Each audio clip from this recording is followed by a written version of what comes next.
Night Falls on Sentinel by Bawali.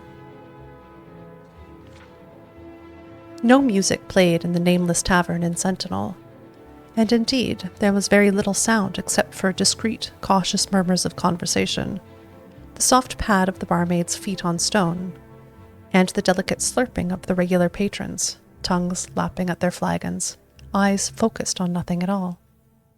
If anyone were less otherwise occupied, the sight of the young red-guard woman in a fine black velvet cape might have aroused surprise, even suspicion. As it were, the strange figure, out of place in an underground cellar so modest it had no sign, blended into the shadows. "Are you Jomek?" The stout, middle-aged man, with a face older than his years, looked up and nodded. He returned to his drink. The young woman took the seat next to him.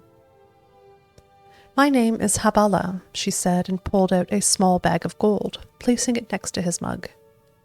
"Sure it be," snarled Jomek, and met her eyes again. "Who do you want dead?" She did not turn away, but merely asked, "Is it safe to talk here?" "No one cares about nobody else's problems but their own here. You could take off your cuirass and dance bare-breasted on the table, and no one'd even spit," the man smiled. "So who do you want dead?" "No one, actually," said Habala. "The truth is, I only want someone removed for a while. Not harmed, you understand. And that's why I need a professional. You come highly recommended." "Who you been talking to?" asked Jomek dully, returning to his drink. "A friend of a friend of a friend of a friend." "One of them friends don't know what he's talking about," grumbled the man. "I don't do that anymore." Habela quietly took out another purse of gold, and then another, placing them at the man's elbow. He looked at her for a moment and then poured the gold out and began counting. As he did, he asked, "Who do you want removed?" "Just a moment," smiled Habala, shaking her head. "Before we talk details, I want to know that you're a professional, and you won't harm this person very much, and that you'll be discreet." "You want discreet?" The man paused in his counting. "All right. I'll tell you about an old job of mine. It's been, by RK, I can hardly believe it, more than 20 years, and no one but me is alive who had anything to do with the job. This is back afore the time of the War of Bethany. Remember that?" "I was just a baby." "Course you was," Jomek smiled. "Everyone knows that King Lotan had an older brother, Greclith, what died, right? And then he's got his older sister Obki, what married that king fella in Daggerfall.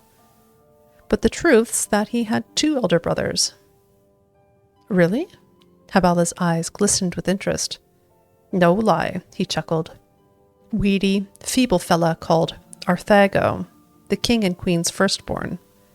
Anyhow, this prince was heir to the throne, which his parents wasn't too thrilled about, but when the queen she squeezed out 2 more princes, who looked a lot more fit, that's when me and my boys got hired on, to make it look like the first prince got took off by the underking or some such story." "I had no idea," the young woman whispered. "Of course you didn't, that's the point," Jomek shook his head. "Discretion, like you said. We bagged the boy, dropped him off deep in an old ruin, and that was that. No fuss. Just a couple fellas, a bag, and a club." "That's what I'm interested in," said Habala. "Technique. My friend, who needs to be taken away, is weak also, like this prince. What is the club for?" "It's a tool. So many things what was better in the past ain't around no more, just 'cause people today prefer ease of use to what works right. Let me explain. There are 71 prime pain centers in an average fella's body. Elves and Khajiiti, being so sensitive and all, got 3 and 4 more respectively. Argonians and Slodes, almost as many, at 52 and 67. Jomek used his short, stubby finger to point out each region on Habala's body. 6 in your forehead, 2 in your brow, 2 on your nose, 7 in your throat, 10 in your chest, 9 in your abdomen, 3 on each arm, 12 in your groin, 4 in your favored leg, 5 in the other. That's 63, replied Habala. No, it's not, growled Jomic. Yes, it is, the young lady cried back, indignant that her mathematical skills were being questioned. 6 plus 2 plus 2 plus 7 plus 10 plus 9 plus 3 for one arm and 3 for the other, plus 12 plus 4 plus 5. 63. I must have left some out, shrugged Jomic. The important thing is that to become skilled with a staff or club, you gotta be a master of these pain centers. Done right, a light tap could kill, or knock out without so much as a bruise. Fascinating, smiled Habala. And no one ever found out? Why would they? The boy's parents, the king and queen, they're both dead now. The other children always thought their brother got carried off by the underking. That's what everyone thinks. And all my partners are dead. Of natural causes? Ain't nothing natural that ever happens in the bay, you know that. One fella got sucked up by one of them Selenu.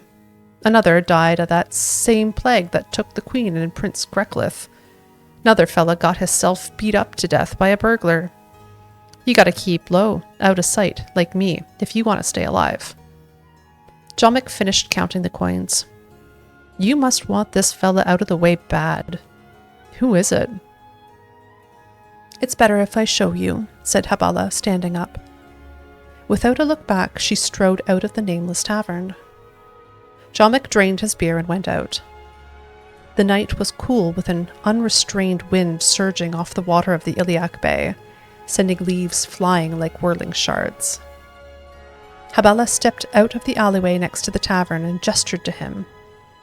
As he approached her, the breeze blew open her cape, revealing the armor beneath and the crest of the King of Sentinel.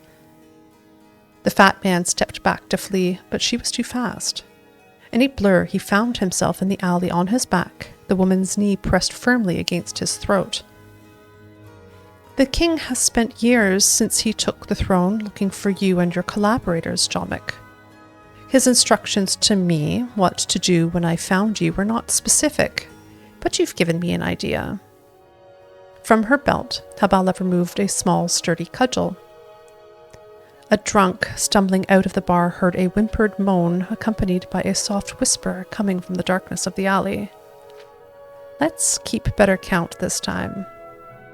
1, 2, 3, 4, 5, 6, 7,